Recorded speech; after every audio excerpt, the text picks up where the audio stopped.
you guys are just joining us, if you would like to put into the chat where you're calling in from, we'd love to see that. And that way we are understanding where everybody's calling in from. I'm in Texas right now, and we just had a torrential downpour. And so hopefully my internet holds out for me. If not, I'll be back as soon as I can. Awesome. And I see Newark, New Jersey. I'm in New Jersey too. More central. I'm near Princeton, but I keep my boat in Jersey City. So we're kind of neighbors, at least part of the time. So welcome. Nice. Arizona,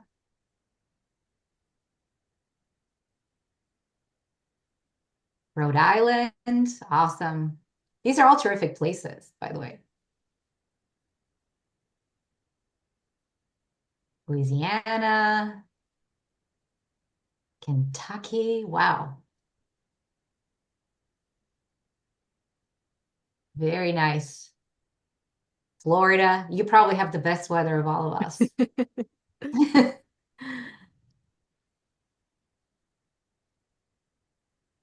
Right. There's a few more joining, and Melina, we're 3 minutes past the hour. You can feel free to kick this off whenever you're ready. Thank you so much for being Okay. here again. And I'm going to turn my video and microphone off so you don't hear anything, Okay. any loud booms on my end. Okay, excellent. Well, welcome again, everyone, to this workshop focusing on the Leader's Dashboard, which is um, a very simple, very powerful, and very effective tool to help you gain clarity of your career journey. Where do you want it to go? And start creating the elements that are actually going to take you there, including a plan and so forth. This is going to be a workshop, not a webinar. And what I mean by that is before we even get started, ideally, you guys will have your cameras on. You will be participating. If you have any questions or any comments, feel free to put them in the chat throughout the presentation. I will address them as I can, or if they're relevant. And there will be, of course, a Q&A period at the very end. But the idea is for this to be interactive and for us to start forming a community. So my next ask of you, if you're comfortable, if you're interested, some of you probably know each other, but in addition to where you're calling us and where you're joining in from today, if you want to put in your LinkedIn profile in the chat and start connecting and networking and connect with each other offline when we're done here, that would be kind of an extra bonus gain from this workshop. I'm all about connections, all about growing together and supporting each other. And as we go through the dashboard workbook, there is a section there that talks about the people that we know and the people that can help us achieve our career goals. So with that in mind, put your questions, put your LinkedIn profiles in the chat. Raise your hand if you have a question during the presentation. For the most part, will be muted, but you have the ability to raise your hand, mute yourself. If you need to take a break, that's when I will invite you to actually turn the camera off, mute yourself, and that way we know that you're not in the room. For the most part, again, for those who are just joining, the idea is that this is going to be as close to a live workshop as possible, which means if possible, please have your camera on and please participate. Ultimately, you get, yay, we have a couple. Yes, thank you, Larkin. And thank you, Ale. I hope I'm pronouncing names correctly. Larkin, I remember you from the conference Hello. in October, and I remember your presentation. Thank you, Anya. Yes, so with that, let's get started. I'm going to share my screen. Welcome, everyone. Again, put in the chat where you're from. If you want to put in what you're planning, hoping to gain today, or if you want to put in your LinkedIn information, that's welcome as well. At the end of the workshop, you will receive a copy of the deck that I will be going through. You will receive a link to the Leaders Dashboard that you can complete, and we'll go over it next two webinars or two workshops.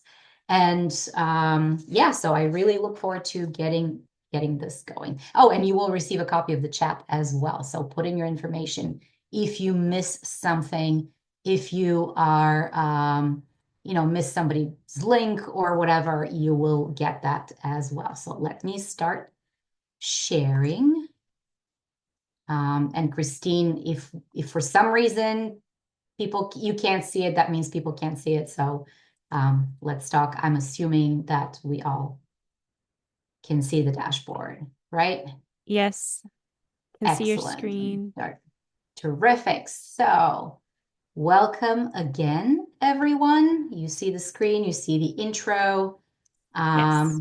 Let's get going. So I am Malina, your executive coach and facilitator for today.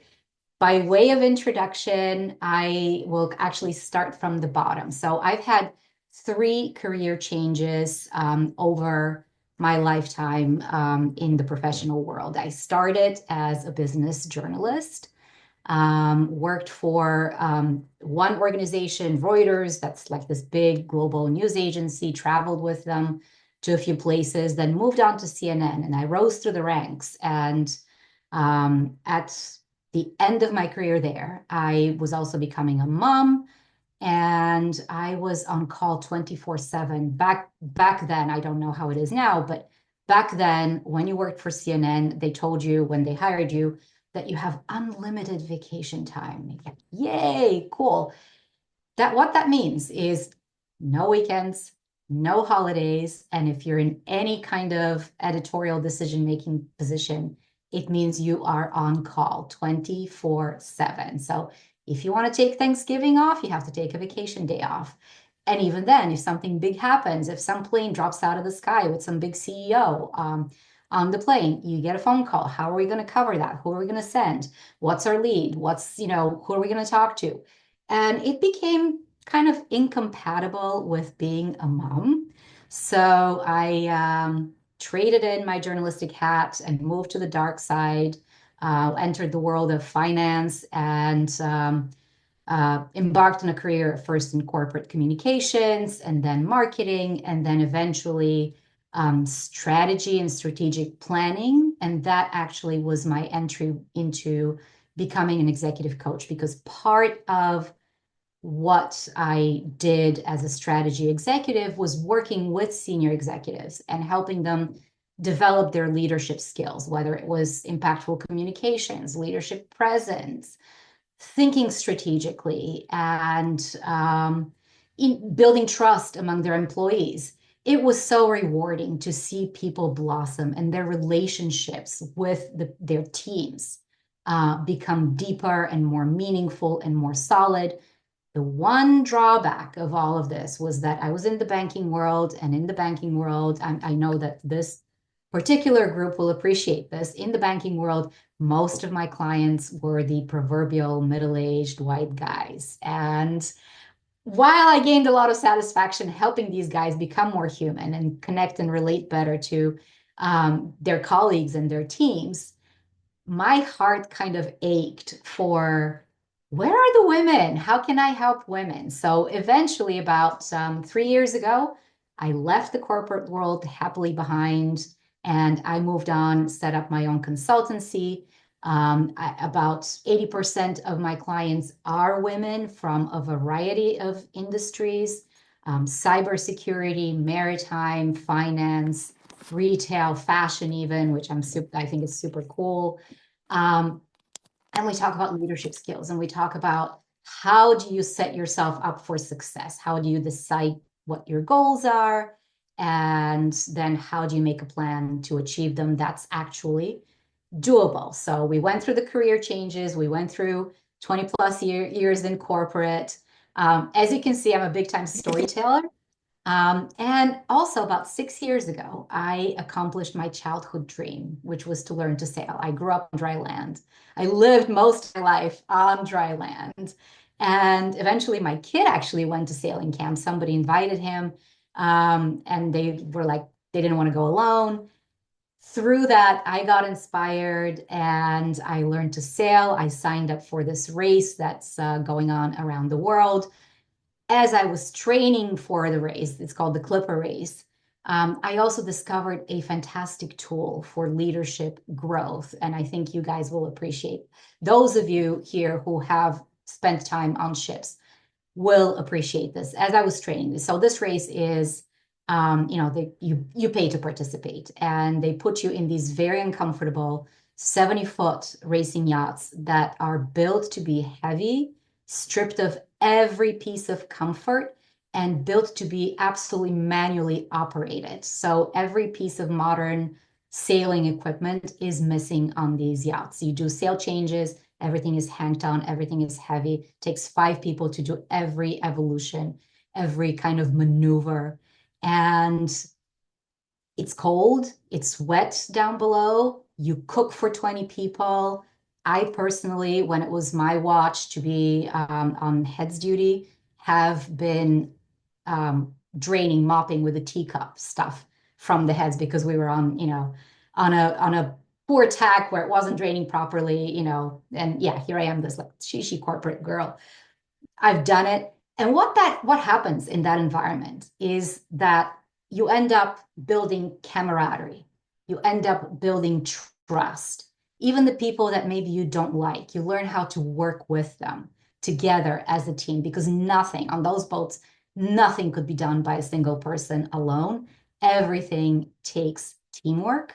You learn to communicate. You learn to communicate by speaking clearly, also using hand gestures when somebody's up on the bow and you're back, in the, by the stern at the wheel, you kind of have to gesture to get their attention, to tell them what you're doing. They can tell you what they're doing. So it's been fantastic. Why am I telling you this, fun story? It's because I actually use this in my coaching. So the picture of me is on my boat, Vida Rose, and the name of my business is Vida Rose Coaching.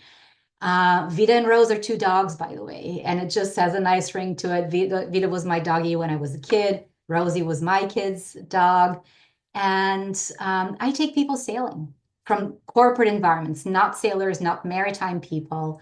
My boat is somewhat fancy. She's very small, only 30 feet, but she is one of the latest models, Beneteau. She's comfortable, but it's an unfamiliar environment. And we sail in New York Harbor, which for those of you who have been there, it is busy. There are very strong currents. There's all kinds of stuff going on at all times. And we talk about strategic planning and communication and trust and so on and so forth. So that's kind of where I find myself today. And I am so happy to be here with you because 2 of my biggest passions, women and anything to do with the sea, the maritime careers, um, best of all worlds. And I'm very, very happy to share all of this with you. If you have any questions, do put them on in the chat. Do put them, raise your hand. You can unmute yourself. Otherwise, for the most part, please try to stay muted just so we don't keep getting background noise. And let's get started. So what are we going to cover today? 3 things, pretty simple. One is how to be smart, how to set smart goals about your career, about your journey. Being smart is a prerequisite for making your goals achievable. We're going to talk about attitude and mindset and how, of all the things in the world, this is one thing that is in your control, and it's absolutely critical if you want to succeed. We're going to dive deep through the leader's dashboard. And in the end, we're going to have Q&A.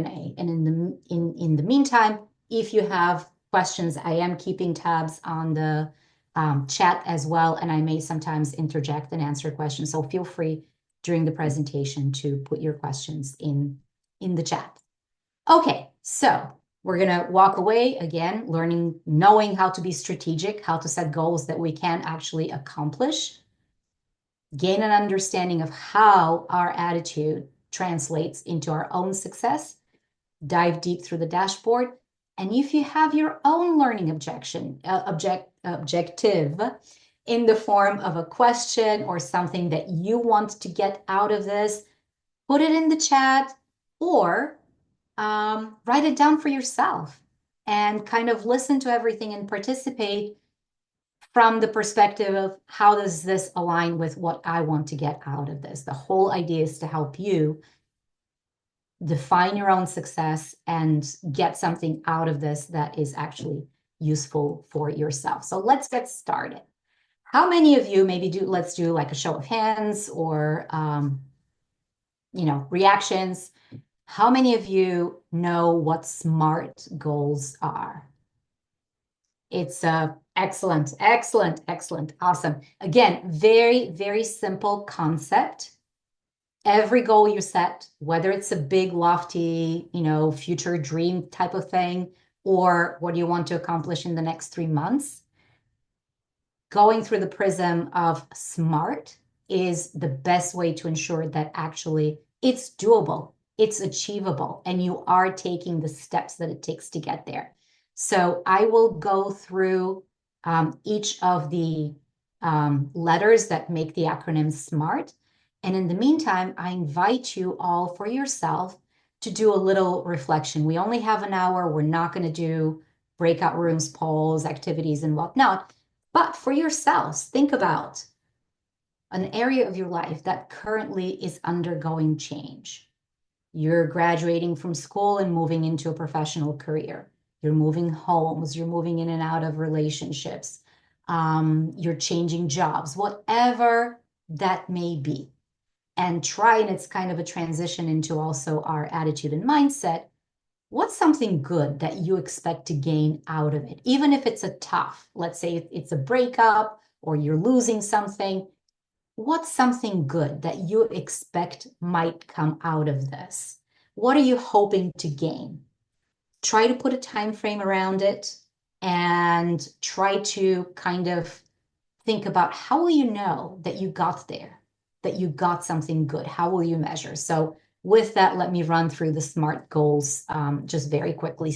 So starting with the S, specific.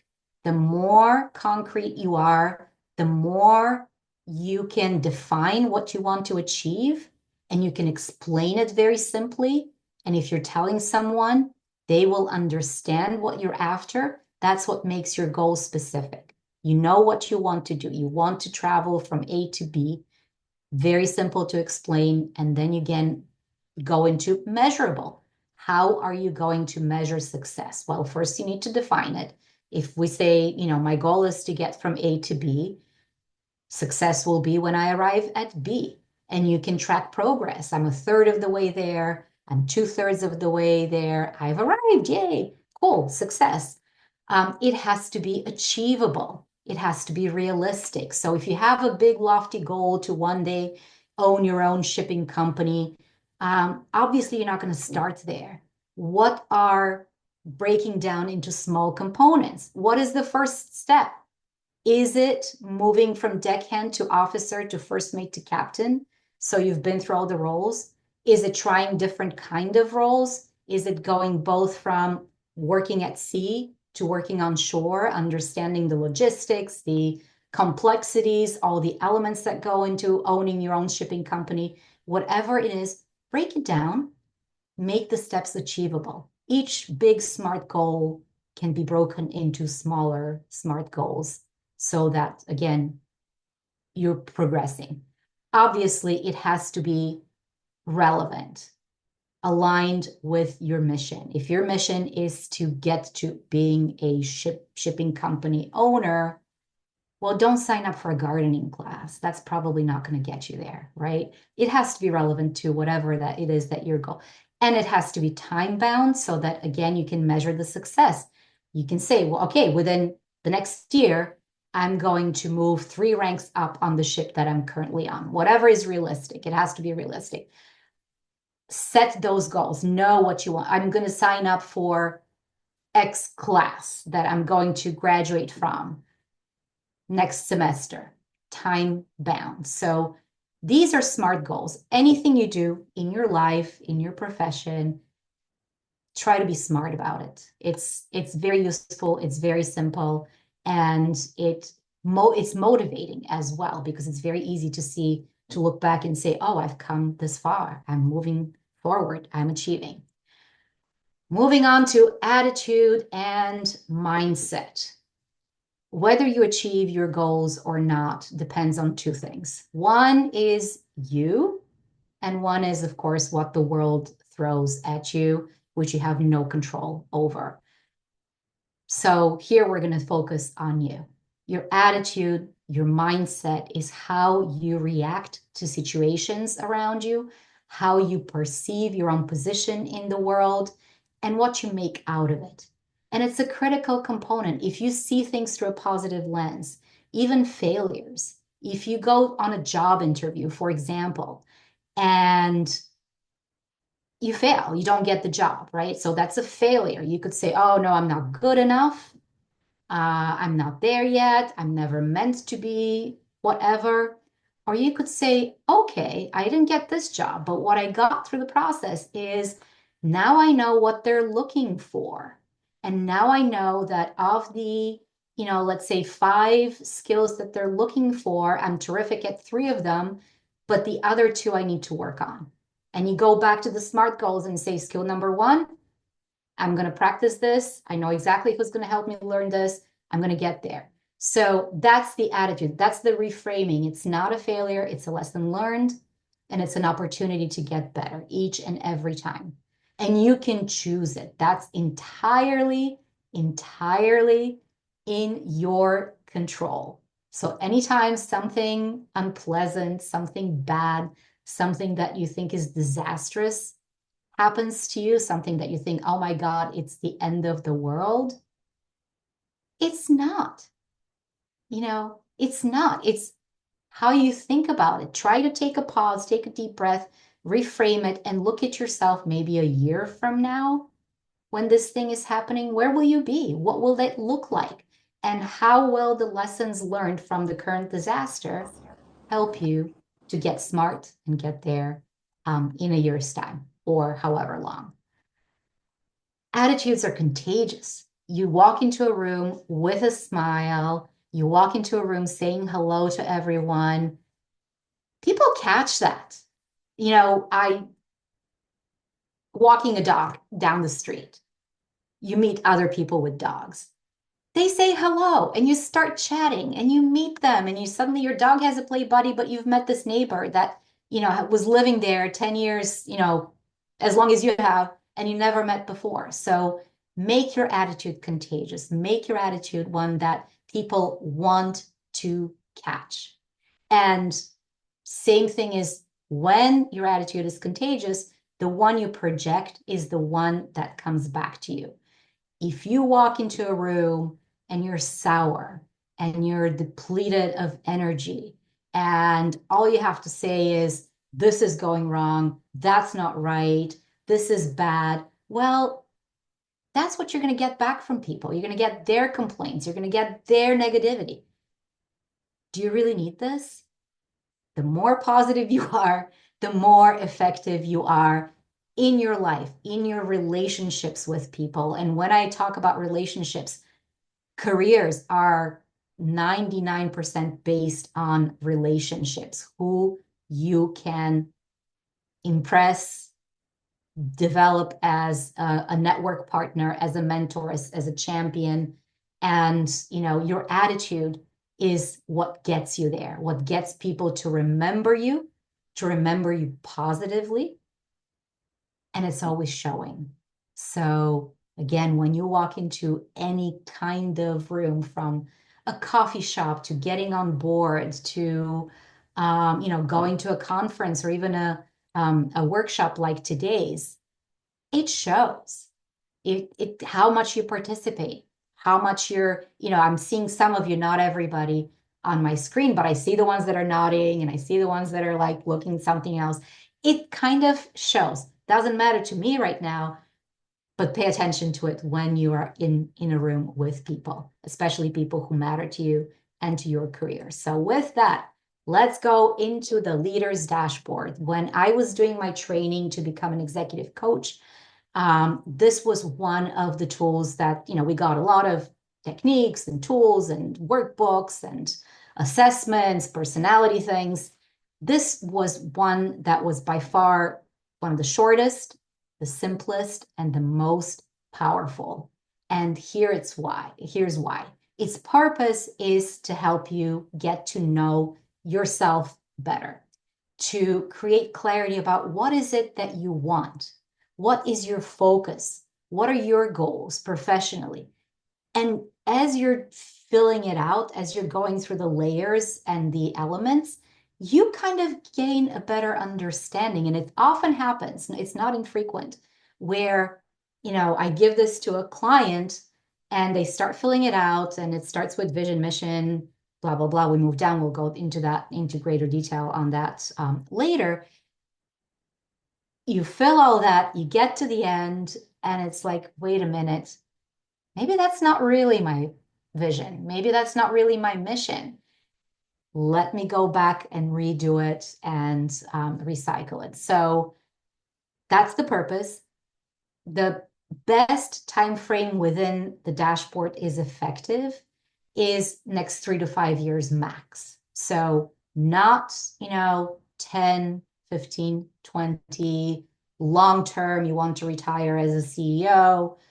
It's what's immediate, very short term. And in that time frame, you can go back to it every 3 to 6 months. Are you still on track? Has anything changed?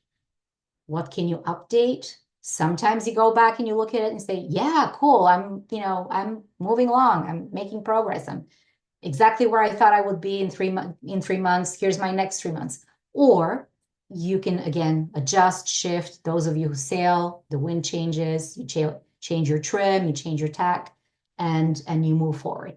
How to use the dashboard. Again, very, very simple. It's entirely up to you. It's your own tool. You can enter bullet points. You can write an entire story and vision statement.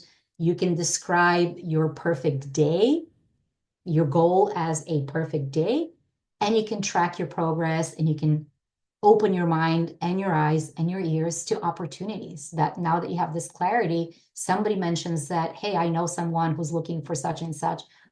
Wait a minute, that's me. Can we talk more about it? So, and rinse and repeat and do it again, go back, cycle through it, and get going. So with this in mind, I'm going to pause here just very briefly. If you have any questions, comments, put them in the chat, and then we're going to dive deeper into the actual categories of the dashboard. Taking a deep breath, positive attitude, would like to respectfully push more for personal tools I can use to move past the exhaustion that comes from trying to be productive. Absolutely. So one tool is, and it will give you a little bit more work at the beginning, but the long-term benefit is, thank you so much, and you will get a recording, Larkin, and you will get the tool. Anyway, so how do you take breath? Look at your days. Take about 2 weeks and keep track of how you spend your time in about 15-minute increments from when you get up in the morning, brush your teeth, shower, get dressed, have breakfast, sit and work. How much time are you spending in meetings? How much of this time are you doing for yourself, for something meaningful? How much time are you doing for someone else? Because you're expected to be in that meeting, because you're expected to do X, Y, Z. What should you stop doing completely? What should you outsource to someone else? Let's say you have a kid at home and you have a partner. Give them the pickups, give them the drop-offs, whatever it is. Meetings that are not meaningful to you.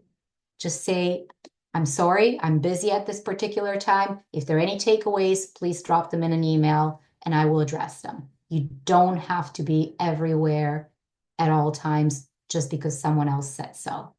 And then take time at the beginning and end of each day. This is very simple, and it takes anywhere from 30 seconds to 5 minutes. At the beginning of the day, tell yourself, this is going to be a good day. Here are the 3 good things that I'm looking forward to, that are either going to happen to me or I am going to make happen for me today. Start each day that way.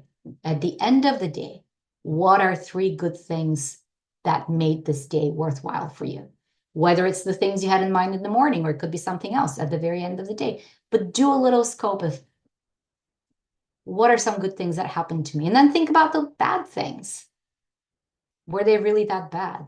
Can you have a redo the next day? How are you going to do it better, simpler, faster, easier, or not at all next time around? So, with that, excellent. We have somebody from South Africa. Welcome, welcome. That is fantastic. South Africa is one of the most beautiful, beautiful countries I've ever been to. So let's dive into the dashboard categories, because at the end of this workshop, you will get a link to complete your very own dashboard, and this is going to help you make the most out of it.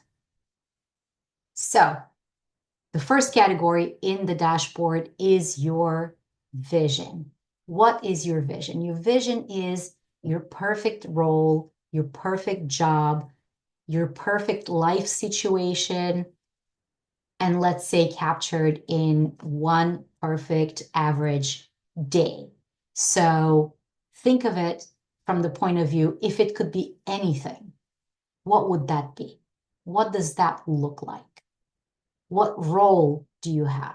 What job are you in? What seniority level do you have? What are your daily duties? What is your routine? What are your hours that you are working? Are you keeping watches, or is it a 9 to 5 desk job? Or have you become sort of a flexible digital nomad type person, and you pick your hours and you work with people who are in different time zones? You set your hours. Very importantly, what does this mean to you? Does it mean success? Some of my clients say, well, my goal is to be CEO and make as much money as possible. That's my success. That's my definition of success. And it means to me that I have, met my parents' expectations or my own. Or it could be, I am a good leader. I have a good team. My people trust me. We work well together. We're a strong team. What does achieving that goal mean to you? What kind of people do you want to work with? Do you want to work with people who are a good, solid team and get along well? Or do you want to work with people who may be absolutely the best at whatever that's their specialty is, but are maybe not that pleasant, but you're willing to compromise, maybe getting along with them because of the skills and knowledge that they bring? What kind of environment do you want to work in? Do you want to be out at sea? If you want to be out at sea, do you want to be in the Arctic, or do you want to be, what kind of ship do you want to be on? Big, small, bulk carrier, tanker, you name it, whatever, what's the environment that you want to work in? Big company, big team, small team. What's the optimal organization? Is it one where decisions are made easily and there's less bureaucracy? Or is it one where you get more structure and more predictability and you know exactly how things work? Again, what does that perfect day look like? A day during which you are working, however, you also have a personal life. What does that full picture look like? And think about it. So there are also questions on the form. These are additional, but that is your vision. Picture yourself in 1, 3, 5 years' time doing exactly what you want to do. And here's what it looks like. Every element. You need to be as specific as possible. The next question, of course, is your mission. Your mission is, why do you do what you do? Is it to be the best at whatever your field is? Is it to make a lot of money? Is it to have a very satisfying career and stories to tell your kids and grandkids someday? Is it to travel and see the world? Is it to go on an adventure? What motivates you? And then going further down, what motivates you each and every day? Is it fixing things mechanically? Is it solving problems? Is it helping others? Is it leading others? What motivates you? And when you've done this, what excites you about the impact that you are having? Is it exciting, again, to help someone, to maybe mentor somebody younger in their career, more junior in their career? And why are you doing this? Who are you doing it for? Are you doing it exclusively for yourself and your own success? Are you doing it because you also have a family and maybe you need to support them? Or maybe if you're a parent, maybe you want to inspire them. Maybe you want to set an example, be a role model. Are you doing it for your community? And community could be anything, the place you live, the people you work with, your colleagues on the ship. Define your community, your country, your region, vision, everything. So yes, thanks, Christine.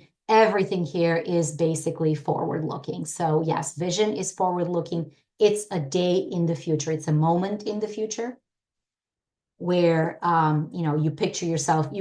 Let's say nothing can go wrong. You can achieve everything that you want. What does that look like? That's your vision. And your mission is, of course, the backing of that. Why is this your vision, and why are you doing what you are doing? Anything else is also in your mission. We're going to move forward to your values. These are things that are your non-negotiables. This is where you draw your boundaries. This is how you make decisions. If you're in a situation where you're in a position to elevate your entire team, but in order to do this, you have to throw one person under the bus. How does that fit with your values? How do you do it? What do you expect from the people that you work with as well? What is non-negotiable? Again, going back to the example, you're working with someone and they are the absolute world top expert at whatever it is that they're doing, but they're also a jerk. They're a backstabber, they lie, they gossip, they throw other people under the bus. When there's success, they grab all of it. When there's failure, it's always somebody else's. Is that something that for you is non-negotiable? Would you work for a boss or a teammate who displays these characteristics? Going to what kind of leadership do you admire? Who do you want to work for? Who inspires you? And what kind of organizational culture? And organizational culture is all the way from, your immediate team, your watchmates, to the entire company. Maybe you're on a ship that's wonderful and everybody gets along and supports each other and helps each other, but the company that you work for is not environmentally conscious. Is that something that's important to you? How do you negotiate that? Where do you draw the boundary? So all these steps, again, getting you to know yourself better, and thus being able to better decide where do you want to go from where you're at. Your edge. This one is very, very, very important, especially in self-knowledge. This is who you are, what sets you apart, what makes you different. In a world of peers, what makes you memorable, distinctive, individual? What are your talents that you bring? Is it your personality? Is it your ability to get along with everyone? Is it your knowledge? Is it things that people think that you are great at? Finding solutions that are creative, that, you can fix anything with whatever, with a toothbrush, with whatever is available.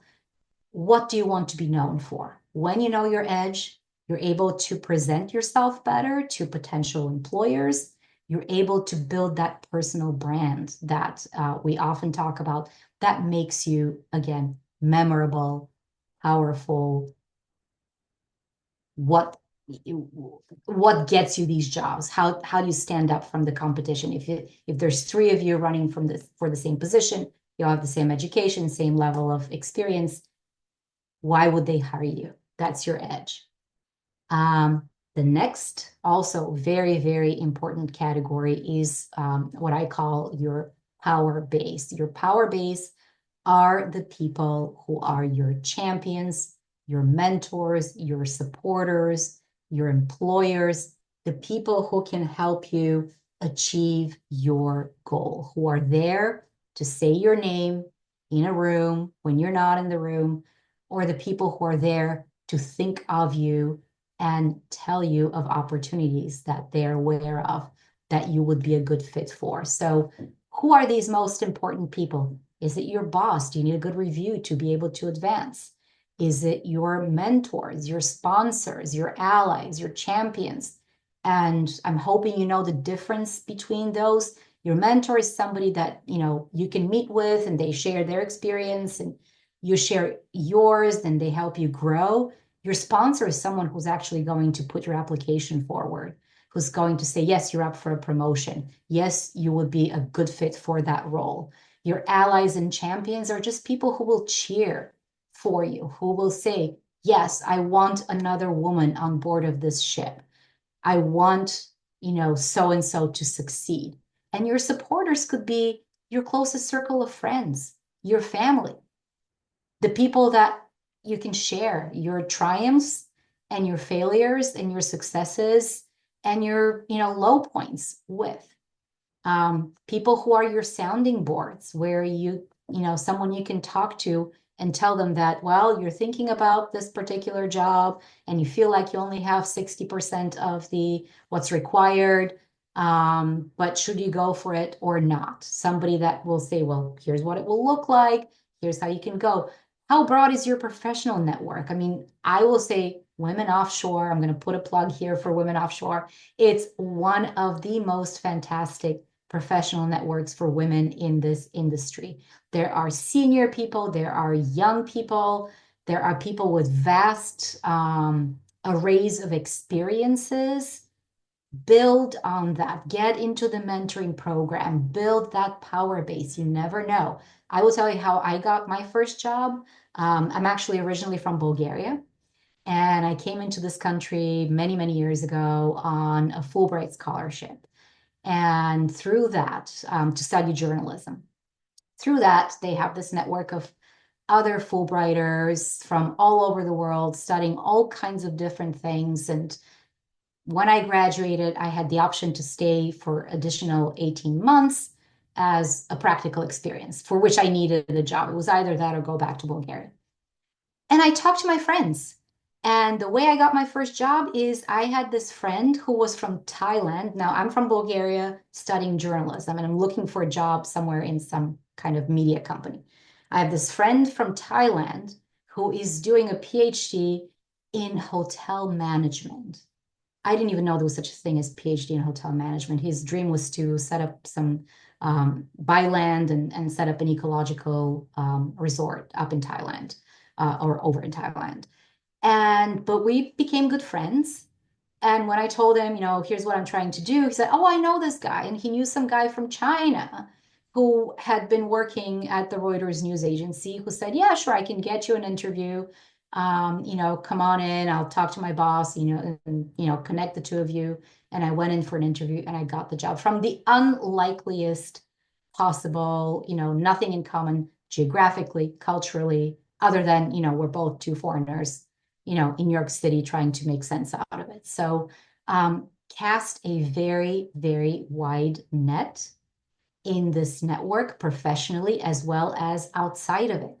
Think of the people you know well who have already helped you. And then think of people whom you would like to get to know. Yes, somebody says, you're right place, right time, make use of this amazing organization. Absolutely. Take advantage of your luck. It does play a role. When you know that you're in the right place at the right time, go for it. Absolutely. But again, connect with these people. If there are people that you think could help you, who are they? Who can introduce you to them? How can you get to know them?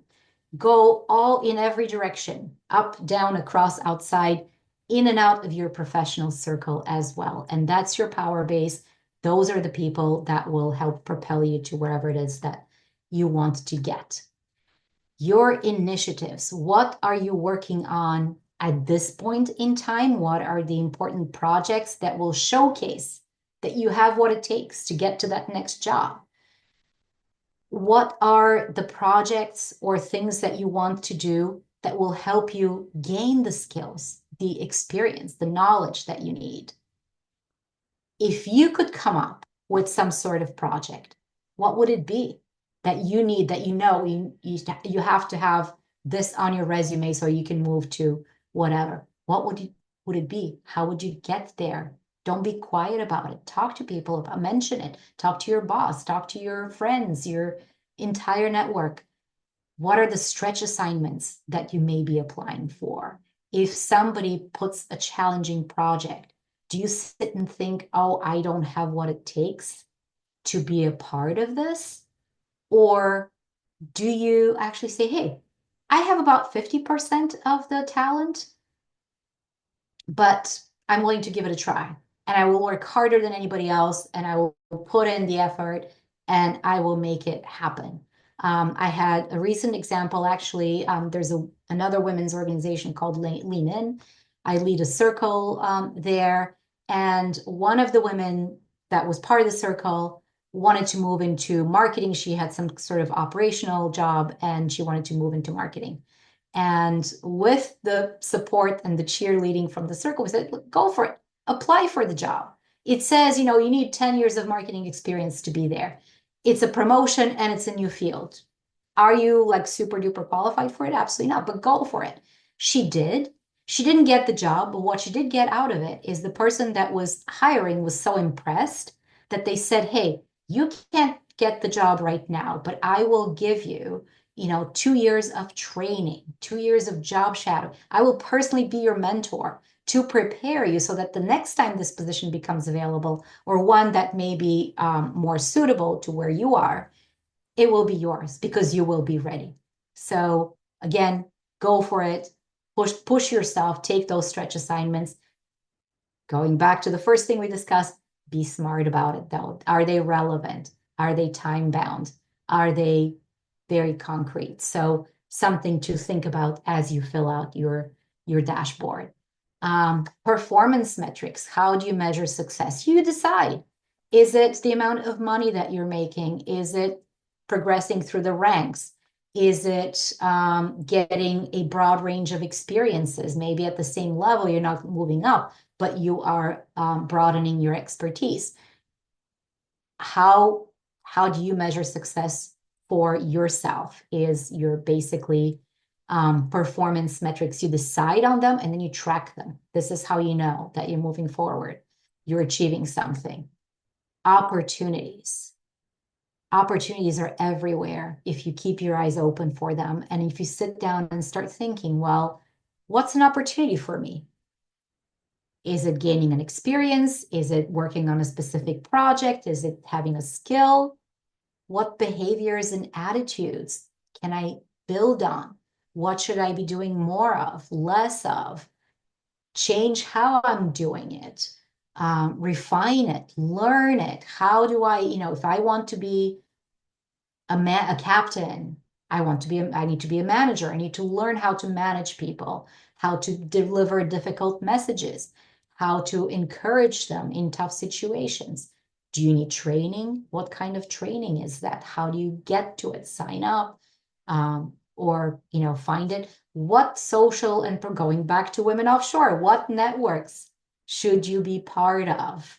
I cannot say enough, good things about Women Offshore, but what else is out there? Whether it's, for engineers, whether it's for women or for sailors on tankers or whatever that is. Where do you want to belong so that you're visible, you're known, and people think of you when an opportunity comes along? And again, if you find yourself in the right place at the right time with the right people, don't be shy to go for it. So this was your overview of the leader's dashboard. It was quick. However, you will get at the end of this workshop, you will get your own dashboard to fill out. you will get a copy of this presentation and you will get a copy of the chat so you can continue to connect with each other. And I'm actually going to drop my own, no, that's the Zoom call. I'm going to drop my own LinkedIn profile in the chat in case anybody wants to connect, which would be fantastic. Um, so what happens next?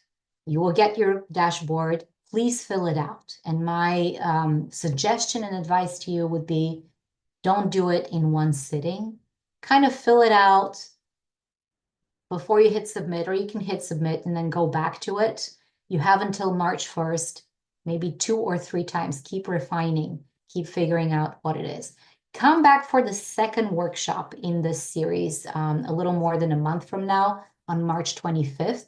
We're going to look at the broad anonymized learnings from the dashboards that people submit and identify areas of challenge that we'll focus on.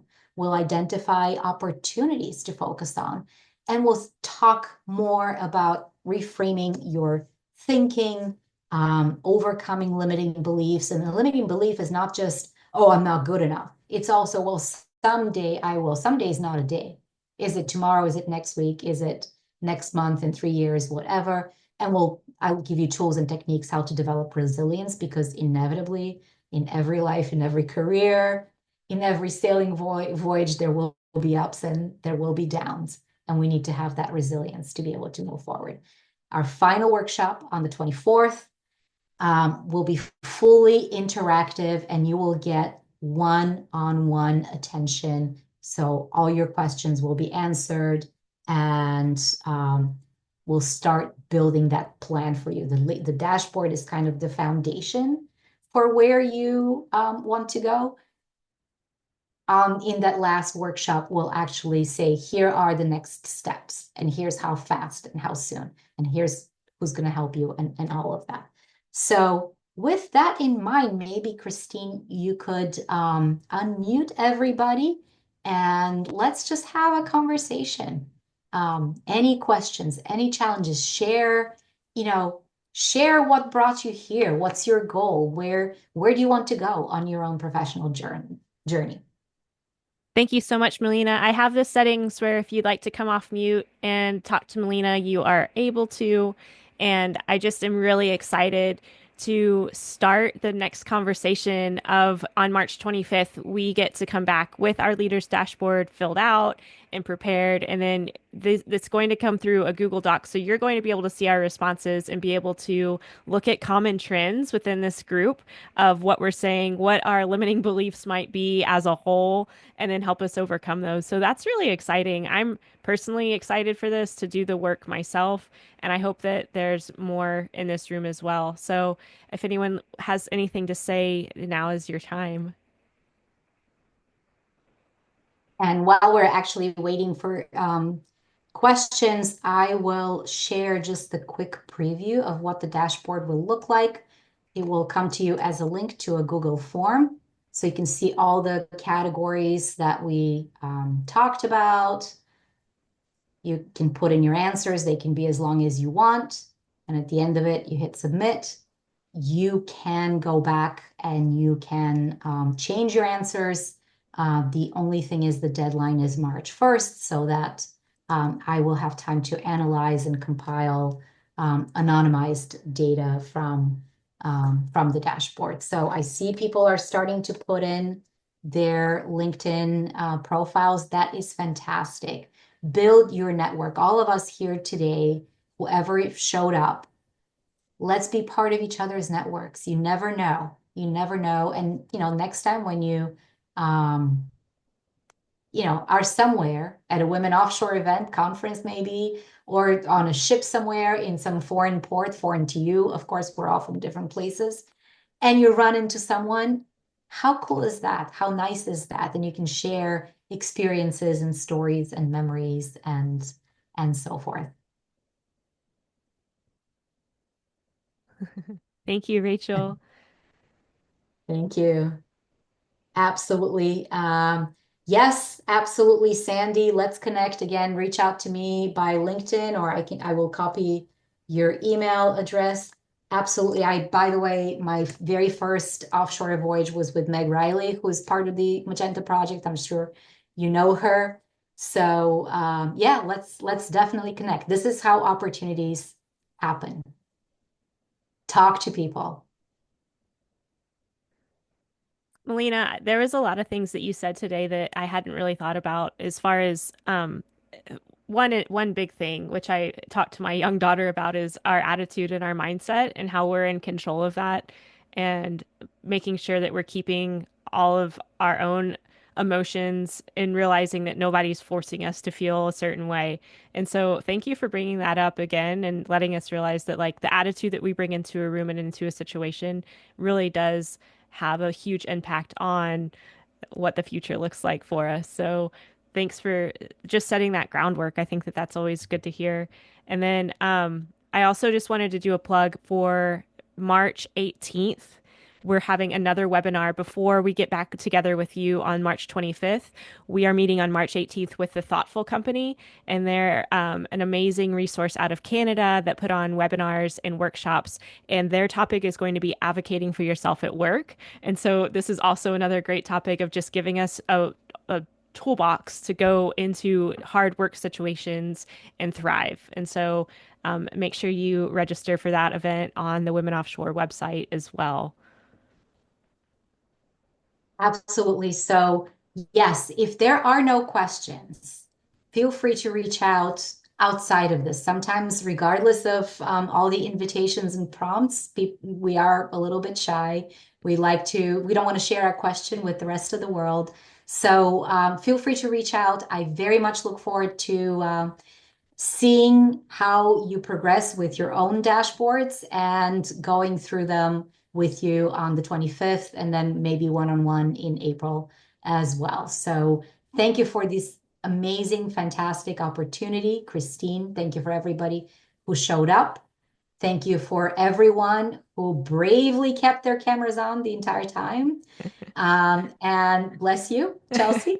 And thank you for participating. I really look forward to seeing you again on the 25th. And thanks again for the amazing Women Offshore community. I'll share one last thing before I fully say goodbye to you guys is I'm actually a mentee in the program because while I have a lot of life experience and while I have a lot of work experience across industries, my maritime experience is relatively recent and relatively short. So we can always learn something at any point in time. I, yeah, so stay on your journey, define your own journey, define your own success. And Thank you thank you so again much, for showing Melina. up. Yes, thank you. Have a great day, everyone. This is going to be recorded and sent out along with those links to the Google form for you guys to see your own leader's dashboard. Have a great day. Thanks.